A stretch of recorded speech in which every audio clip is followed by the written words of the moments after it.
That's a reminder of the train we'll be on together in just a few hours to head back to Washington to try and sort out getting the Build Back Better bill passed through the Senate.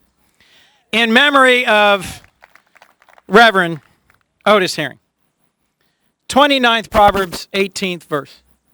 Without vision, the people will perish. Without vision, the people will perish.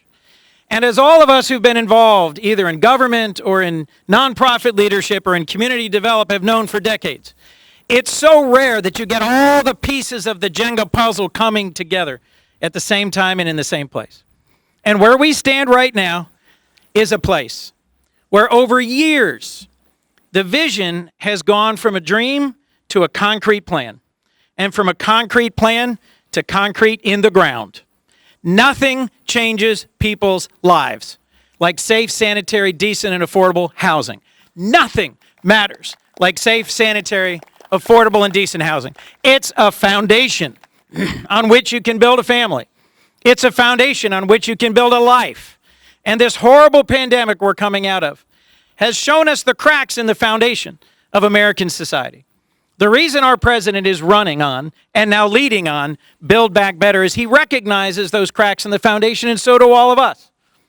And here, in this place, at this time, we have a chance to not just paper it over, not just pretty it up, not just put a facade on it, but to rebuild literally from the ground up. A neighborhood first built after the Second World War with housing that for its time, for its standard, met those goals. A proud community center, a vibrant community, but as we all know over recent decades has steadily sunk. And the numbers, when we've had a chance to meet Logan, and you and the work team have put me through the numbers are stunning about the challenges faced in this immediate community. Yet look at this gathering. Look at who's come to this moment. Look at the foundations, the corporations, the builders and developers, the state and local elected officials, the federal officials. We're all in. We're all in and we're all here because we've heard voices from this community for years saying it's not enough to just show up at election time. It's not enough to just show up at one service. It's not enough to just show up when it's convenient to you. We need investment to rebuild this community from the ground up. And folks, let's give a round of applause to the work team and to everybody here who's built this new foundation and is putting wings on it today.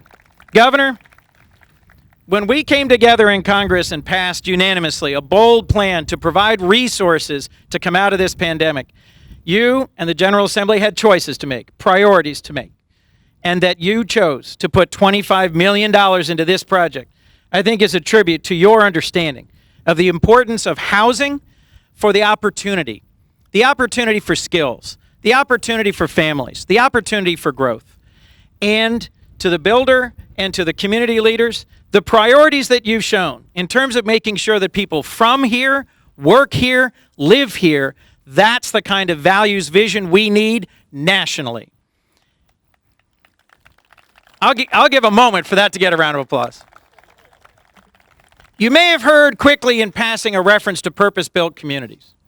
I've gone to visit the original purpose-built community in Atlanta. I've gone to visit the purpose-built community in Tulsa. I've gone to visit the purpose-built community in Cleveland. And it's the real deal. Folks, this is one of dozens of communities around the country that have taken a vision, a dream, and reduced it to a plan and brought folks together to do not just housing, although housing is foundational, not just childcare, although childcare is critical, not just healthcare, although healthcare is essential, not just a place for youth and teens, although that's essential, not just economic development, although that's absolutely a key part of building it, but all of it wrapped together in a comprehensive, well-thought-out plan that is deserving of sustained investment from the private sector, from the city, county, state, and federal governments over years to come. This is a model for the country. And so I'm proud to be partnering with Senator Warnock in pushing for a brand new $10 billion community reinvestment fund in the Build Back Better bill that will take this model to the country and show that what we're doing here is transformational for communities that have too long said, are you coming back? And when you come back, what are you bringing? And are you actually going to put anything in the ground? And are you going to give us that foundation on which we can build? That challenge in Proverbs, without vision, the people will perish, is reflected in passages about Nehemiah, the repair of walls. We recognize that the good vision that underlay this community decades and decades ago gradually got cracks in it. And we can repair those walls in a way that will strengthen not just here and there, but an entire community in a way that then is a model for the whole country. I'm thrilled to get back to work with my good friend and colleague, Senator Carper, who on the Finance Committee and as chair of EPW is helping push forward these sorts of vibrant community initiatives. But I'm also excited for our dear friend and Congresswoman, Lisa Blunt Rochester, because my little bill about advancing Section 8 choice vouchers is still holding on to $500 million in the House version of Build Back Better, and there I just did it. I worked her before I got to introduce her, because we got a lot of good work to do together in Washington. Ladies and gentlemen, give a strong round of applause first for the folks who've made this vision a reality, and then for our next speaker, someone who, as Secretary of Labor, understood the opportunities for skills and a future that housing makes possible, and as your Congresswoman, is fighting for the values and priorities that are the foundation of this project and the next chapter in our nation. Ladies and gentlemen, Congresswoman Lisa Blunt Rochester.